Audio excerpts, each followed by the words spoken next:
She got to keep all of the family wealth to herself and became super rich, and afterwards she lamented the fact that her beloved son would never inherit any of what she had created, and she cursed me. Just remember that old bitch makes me want to vomit. What happened that day? That's what I want to know. It's my only goal, the only reason I'm still alive. However, later on I had come to grips with the fact that my goal was an abstract one. After all, though I don't know what happened that day, if it's a question of who did that crime, that's already clear. Ushiromiya Eva, she's the culprit. That has never changed since the beginning. That's right, I'm not trying to find out what happened that day. I'm trying to find out what Ushiromiya Eva did that day. If I can reveal that, then I expose Ava's evil, even though she's already dead. That is my true goal. The police also suspected the accident might be a crime, and they did investigate.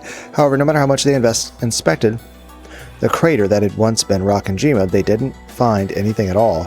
The public and the witch hunters cornered Ava with several bits of circumstantial evidence, but not a single bit of physical evidence was found.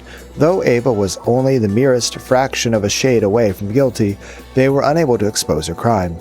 My goal isn't anything as vague as learning what happened that day.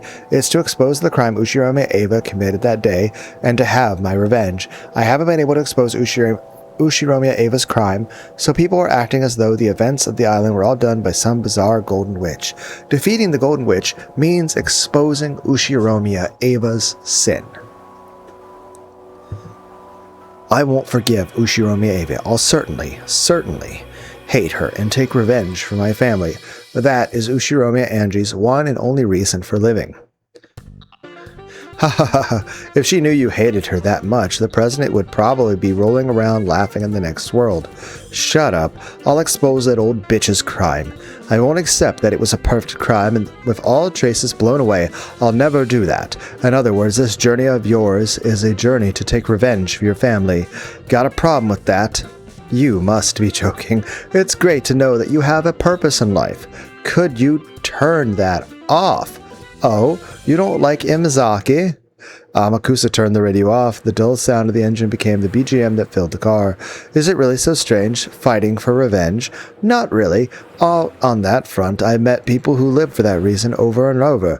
You've been on the battlefields many times as a mercenary, right? Well, I've seen a few. So are people who fight to take revenge for their families strong? No doubt about it. Some people even strap bombs to themselves and commit suicide. To take revenge for their families, humans are more than capable of dying for vengeance. That's right, I could do it too. Have you heard of child soldiers? You mean kids who fight like soldiers? That's it. Kids who lost their parents and have nowhere to go sometimes get picked up by groups of armed insurgents and become soldiers. They get a gun thrust in their hands and they're taught how to take revenge. But in the end, children are expendable. Anyone can be a soldier in a battlefield if they can pull a trigger. Are you trying to say that I'm like that? Revenge can be a reason for living. It can also give you the strength to become a soldier. Like a miracle, it can turn a girl who can do nothing but sob over her parents' corpses into a soldier almost overnight. Nothing gives you more power than revenge. I guess so, and that's what I'm like. Do you know about the child soldier problem? No. Child soldiers who are given guns taught how to fight take revenge make that their reason for living. Well, that's not exactly right. It becomes their reason for firing their guns. But revenge is something that never ends. At some point, they no longer have any reason to keep shooting. What do you mean? They once shot for revenge, but eventually they keep on shooting for no reason at all. You mean they forget about taking revenge? When revenge is impossible, they eventually get tired of it and forget their original goals. When that happens, they have nothing except their guns. Eventually, they'll keep shooting just so they can eat. You're saying that child soldiers who started using their guns for revenge end up as bandits or something? After all, they've never even gone to school, and they haven't been taught any useful skills as far as employment goes. They only learned how to shoot guns, and they were only ever praised when they were killed the enemy. Eventually, your reason for living stops being revenge and becomes the means you once used to take revenge. It's sad, really. Are you saying that I'll eventually get tired of revenge and, what would it be in my case? You'll get tired of exposing the truth, and you'll eventually become a person who can do nothing but hate Ushiromiya Eva. Well, that's true already. Got a problem with it? Yeah, come to think of it, that's right. I'm not sure what Amakusa is trying to say, probably something annoying, so I'm not interested. Revenge is pointless. Is that what you're trying to say? You still have a long life ahead of you, lady. With your youth, you could do anything. I get the feeling this journey might be a waste of that precious youth. It's none of your business. I've already jumped once, remember? Off that huge skyscraper, and you only barely made it out of that alive. Back then, I died, so I'm already a ghost. And my only purpose is to expose the truth of that day to take revenge on my family's enemy. Sheesh, that's an iron will you've got there, lady. There's no way a flippant man like you could understand how I feel. After that, Amakusa was forced to shut his mouth. He shrugged, but Angie didn't see. Even so, Amakusa spoke once more. On the first day we started this journey, you said something. You said you wanted to know what happened on that island that day. It's the same now. What changed? Now you're saying that you want to know what happened on that island the day so you can expose Ushirome Ava's crime, and isn't that exactly the same? Well, that's true, but I'm tired, so I'll sleep now. Would you mind staying quiet for a bit? Tell me when we get there. Roger that. I wasn't particularly tired, really. I just said that because I didn't like talking about this. Don't become one. A child soldier. Angie, who had decided to feign sleep, ignored him. But Amakusa kept talking. He wanted to make sure she heard at least this much. You started on a journey to learn the truth. It's becoming more and more of a journey of revenge. A journey to have revenge by exposing the truth, but as you know, there's nothing left on Rakanjima. There aren't even any traces left. Exposing the truth might not be a picnic. I know what Amakusa's trying to say. The police searched the scene so thoroughly just after the crime, and even they weren't able to find any physical evidence proving Ushirome was a culprit. And a full 12 years have passed since then. If the truth could be discovered by a girl like me, waving wads of cash around to pick up a bit of info from those who were somewhat related to the incident, then someone would have exposed the truth long ago. I might not be able to reach the truth. If so, then my desire to expose the truth will probably fade away. After that, only my hatred for Ava will remain, just like those soldiers who forget their original purpose and just live to shoot. And live just to shoot. I'll forget my original purpose and live just to hate. I'll do nothing but despise Ushirome Ava, but my goal, exposing the truth for revenge, will be gone. So hating Ushirome Ava will become my whole life. Is there any difference between shooting for revenge and shooting to live?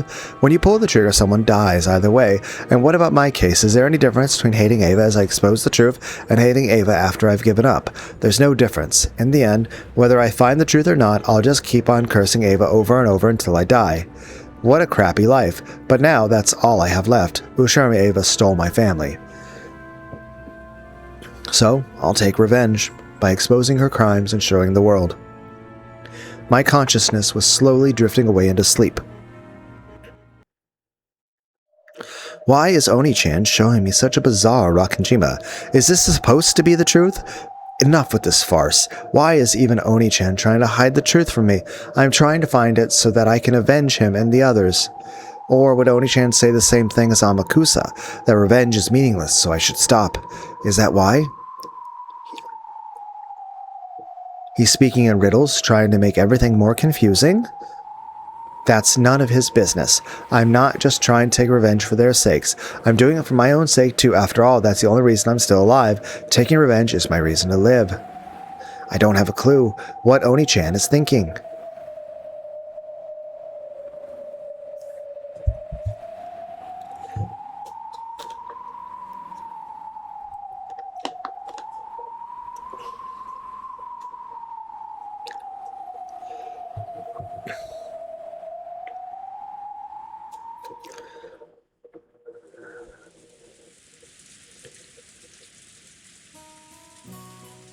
Outside, the rain had started to pour down hard.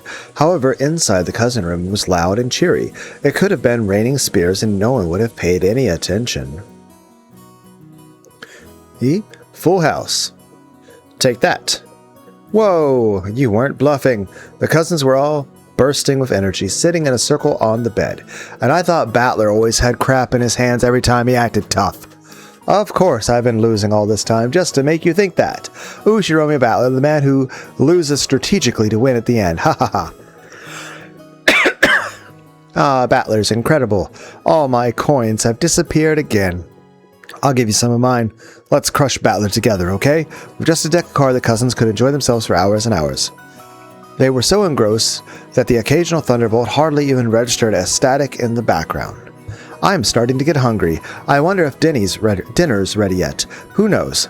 It should be ready soon. Goda-san and the others really went all out for tonight, which means we've got a lot to look forward to. Is this to celebrate my long-awaited return? I heard from Shan just now that it's going to be a Halloween party. They'll set up a buffet in the hall. Sounds incredible. A Halloween party? Incredible, incredible. Ooh. Yeah, who is it? There was a knock on the door. And Angie was there. She had been sleeping in her parents' room. Hey, Angie. So, you woke up. They said it's time for dinner, so we have to go to the mansion.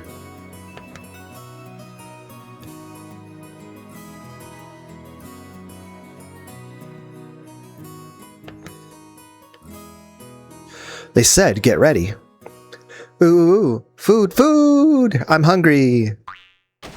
Perhaps because she was the hungriest, Maria celebrated more vigorously than anyone else. She jumped up happily and hopped off the bed. As the others clambered off the bed, started putting their shoes on, Kyrie and Rudolph came into view.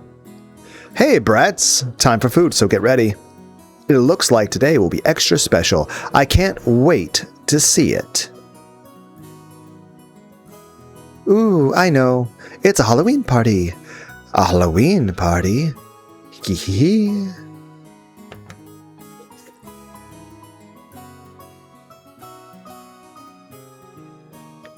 I know, and Angie doesn't. Hee. Mom, what's a Halloween party? Who knows? We'll have to go and see for ourselves. Everyone ready? It's about time to go. Is everyone here? Please follow me. Maria, over here. Your collar's crooked. I'm starving. The food is the best part of these family conferences. Are you starving too, Angie-chan? Ava smiled at Angie. Yeah, I'm starving. Angie? I'm hungry, right? Don't worry about it. Yeah, I'll bet you're starving. My stomach's rumbling too. Okay, let's get out of here. Looks like the wind's blowing hard outside. Make sure you don't lose your umbrellas. Everyone, please, take an umbrella. Here's your umbrella, Angie-chan. Thanks, Aunt Ava. Giggle. Ah, girls really are so cute. Come over to play at your aunt's house one of these days. It's a promise, okay? It looks like Aunt Ava's taking a liking to you, Angie.